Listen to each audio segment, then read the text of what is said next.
batu bara itu milik siapa? Negara itu mengkhianati perintah dari pasal 33. Iya, pertanyaan saya, dia menguntungkan rakyatnya di mana?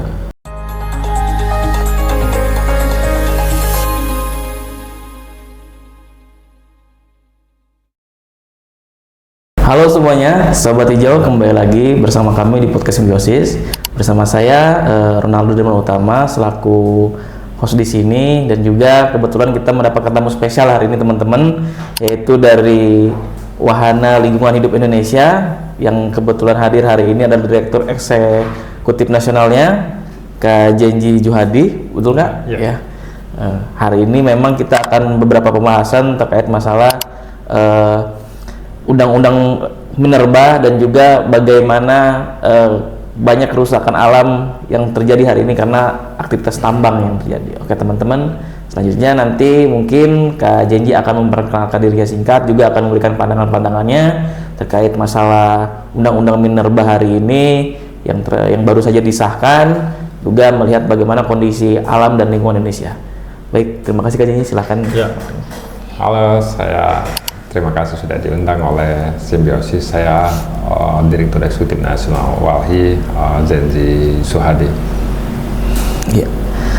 Melihat hari ini Kak, perubahan Undang-Undang Minerba yang memang banyak sekali yang kita lihat kalau berdampak juga pada lingkungan, di mana eksplorasi hari ini tambang besar-besaran dan lain-lain gitu. Kita juga melihat bahwa ini juga berdampak pada iklim dan perubahan iklim yang ada di Indonesia gitu kan.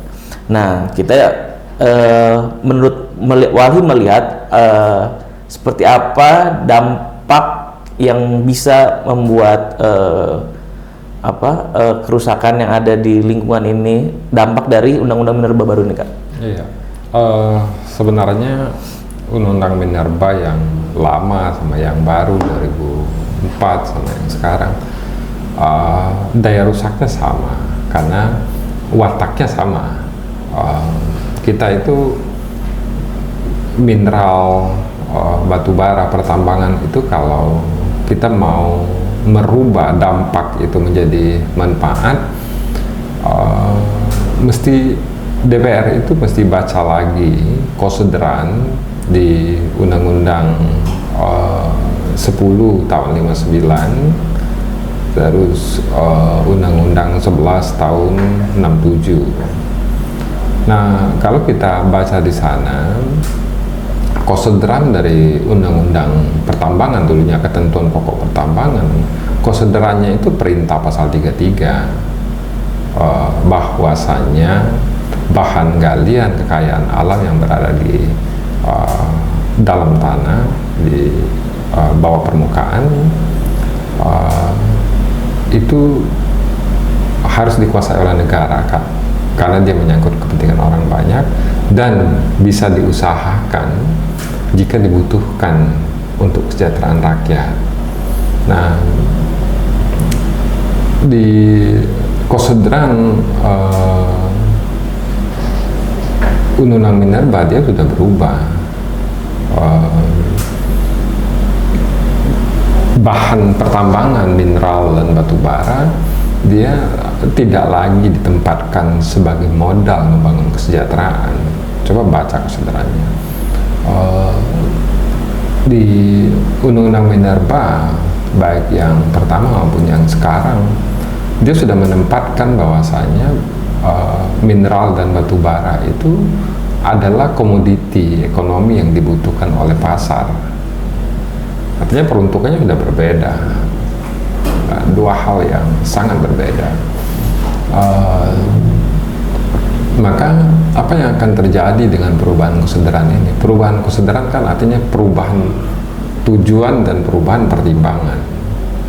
Kalau di awal ketika diambil alih penguasaan sumber daya alam dan ruang dari pemerintahan Hindia Belanda ke pemerintahan Indonesia melalui Undang-Undang 10 tahun 59, itu mengatur tentang pertambangan pertama di Presiden Soekarno, ke Undang-Undang SDM, itu bisa dilihat dengan jelas ininya, dampaknya akan seperti apa.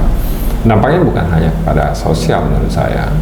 Nampak yang pertama yang akan terjadi itu pola relasi negara kepada korporasi itu sendiri. Kami melihat ada perubahan signifikan hubungan negara kepada korporasi semenjak perubahan undang-undang ini. Pertama, sebelum undang-undang penanam modal asing ya tahun 67, pola relasi negara dengan korporasi itu dia sifatnya independen, negara merdeka. Kalaupun ada penanaman, adapun pinjaman, adapun modal investasi, dia statusnya pinjaman untuk pengelolaan sumber daya alam. Setelah tahun 67, ketentuan pokok ketentuan pokok pertambangan keluar, undang-undang penanaman modal keluar, posisi negara dengan korporasi itu dari independen, negara itu menjadi terikat. Apa bentuk perikatannya? Diaturnya tentang kontrak karya, di mana kepala negara itu duduk setara dengan kepala perusahaan. Seperti Soeharto menandatangani kontrak karya dengan Freeport dan seterusnya, Vale dan kontrak karya yang di Kalimantan itu sampai ke Adaro dan seterusnya. Apa dampaknya ketika negara itu berubah statusnya dari independen? Independen ini seharusnya kan dia kalau kita lihat ke pasal 33 ada prasyarat dalam hak menguasai negara itu. Apa prasyarat? Pertama, negara membuat regulasi. Yang kedua, negara itu mengatur, negara mengontrol. Nah, ketika dia independen, negara mempunyai kekuatan yang tadi. Tapi ketika dia berubah ke terikat, sifat mengatur negara itu sudah mulai mengalami reduksi. Apa bentuknya? Ketika negara mulai mau melakukan kontrol, negara bisa digugat di luar. Peradilan arbitrase. Iya. Oke. Nah, pasca reformasi menurut saya lebih parah dari Orde Baru. Pola relasi negara dengan kelompok korporasi ini, negara itu dibuat tunduk, dibuat terikat, bergantung dengan kelompok korporasi. Apa contohnya? Ya, bukan di pertambangan saja, sampai misalkan di sawit. Sawit itu negara tunduk sama korporasi sawit. Apa bentuknya tunduk? Mereka bisa bikin negara ini krisis minyak goreng, walaupun negara ini negara punya pohon sawit terbanyak di dunia. Begitu juga dengan tambang. Makna dari pasal 33 itu kan bumi, air, tanah, sumber daya alam itu dikuasai oleh negara itu kan untuk sebesar-besarnya bagi kemakmuran rakyat.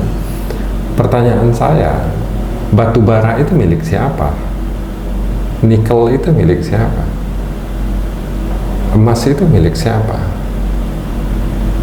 Nah, buah dari perubahan kesadaran ini tadi, negara itu mengkhianati perintah dari pasal 33. Negara itu merubah posisinya dari menguasai atas nama pemilik dari sumber daya alam. Negara itu kasih cuma-cuma kok ke kelompok korporasi. Dengan begini berarti kalau kita melihat hari ini korporasi bisa mengatur kebijakan yang dimana bisa menguntungkan mereka. Namun di sisi lain ini juga bisa merugikan rakyat juga, karena banyak sekali kalau kita lihat hari ini tidak melihat aspek lingkungan, dampak-dampak dari sosial dan lain-lainnya. Jadi yang ada eksplorasi dan investasi ini juga menjadi dua mata pisau yang bisa menguntungkan namun juga bisa membahayakan, bukan begitu Kak? Iya, bahayanya begini sebenarnya.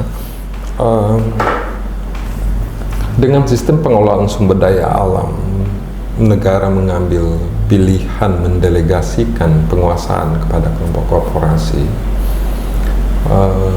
Dia berbahaya karena kekuasaan di Indonesia itu mempunyai siklus 5 tahunan. Nah, mulai tahun 2004 sampai dengan 2019, kepala daerah itu dia tidak punya beban menerbitkan izin pertambangan di sektor apapun yang ada kewenangan mereka. Kenapa? Karena mereka akan menjadi pihak yang tidak bertanggung jawab nanti terjadi apa-apa. Karena masa jabatan dia cuma 5 tahun. Izin tambang itu bisa 30 tahun, bisa 27 tahun. Nah, ketika dampak sudah mulai muncul, si bupati, gubernur ini bisa jadi sudah tidak aktif, bahkan sudah meninggal gitu kan. Bisa jadi mereka juga sudah meninggal kan. Ya. Maka siapa yang bertanggung jawab jika itu terjadi kan gitu kita melihat. Nah, kalau saya melihat kan begini, kerusakan lingkungan itu sebenarnya dia print out dari demokrasi. Seperti apa potret lingkungan suatu negara, dia merupakan cetakan dari demokrasi. Kalau lingkungan suatu negara tidak sehat, artinya demokrasi tidak sehat. Nah, kelemahan ini tadi soal pendelegasian penguasaan sumber daya alam dari negara ke kelompok korporasi dengan siklus yang berbeda ya. Korporasi kan dikasih kekuasaan itu 30 tahun, sedangkan yang ngasih kekuasaan itu usia pemerintah kan cuma 5 tahun sekali gitu kan. Kita memang ada bolong dalam demokrasinya. Rakyat itu tidak mempunyai mekanisme recall terhadap mandatnya. Nah, di sini menurut saya peran partai itu yang harus dibenahi. Berarti dengan begitu, kalau ini kita melihat Undang-Undang Minerba ini bukan berbicara masalah kepentingan rakyat, dan juga bukan juga berbicara masalah tentang keberlanjutan industri hijau dan sebagiannya, industri pertambangan ini, industri pertambangan lainnya, tapi ini hanya menguntungkan industri pertambangan semata gitu Kak. Iya, pertanyaan saya, dia menguntungkan rakyatnya di mana? Kita mau bicara nikel ya? Iya. Nikel. Emang sekarang nikelnya milik siapa? Nikelnya milik Cina Kak. Dulu tahun 2008 sampai dengan 2012, saya menutup seluruh tambang pasir besi di pantai barat Sumatera, pantai selatan Jawa. Bersama rakyat. Kenapa kita tutup semua ini? Begini saya ambil logikanya. Pasir besi, biaya pungut ekspornya termasuk pajaknya, setiap 100 kilo itu kita hitung 1.700 rupiah setiap 100 kilo. Nah, besi yang sama tahun berikutnya kembali ke Indonesia dalam bentuk motor, harganya 17 juta. Selisih antara 1.700 dengan 17 juta ini tadilah, itulah pertumbuhan ekonomi di Cina yang disupport oleh raw material Indonesia.